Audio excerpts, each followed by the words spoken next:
A woman is 5 times more likely to die at the hands of her abuser if her abuser has access to a gun. Right now at 4:30, Supreme Court justices are hearing arguments in what could be a landmark case for the Second Amendment. This all centers around a law that bars people accused of domestic violence from having guns. Christian Farr has more on this case that could extend far beyond domestic abuse.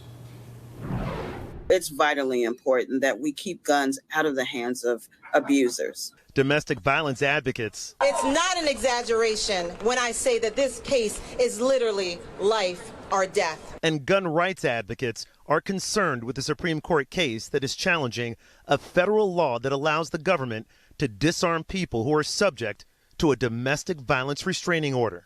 We'll hear argument this morning in case 22-915, United States versus Rahimi. This morning, the justices started hearing arguments in a case that could strengthen gun rights protections or weaken them. Stephanie Love Patterson is the executive director of CAWC, a domestic violence organization.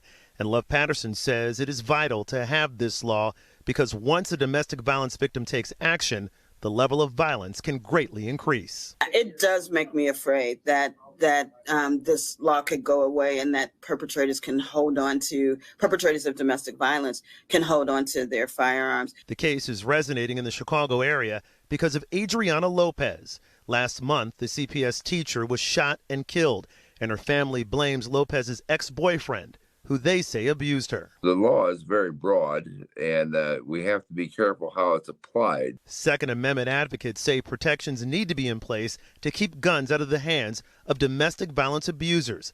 But those same advocates say the law needs to be changed to protect law-abiding citizens who own a firearm. I think we'll get a ruling that narrows it. I think that's what's going to happen here.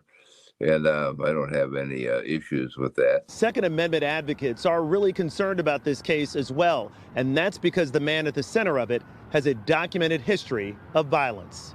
Christian Farr, NBC5 News.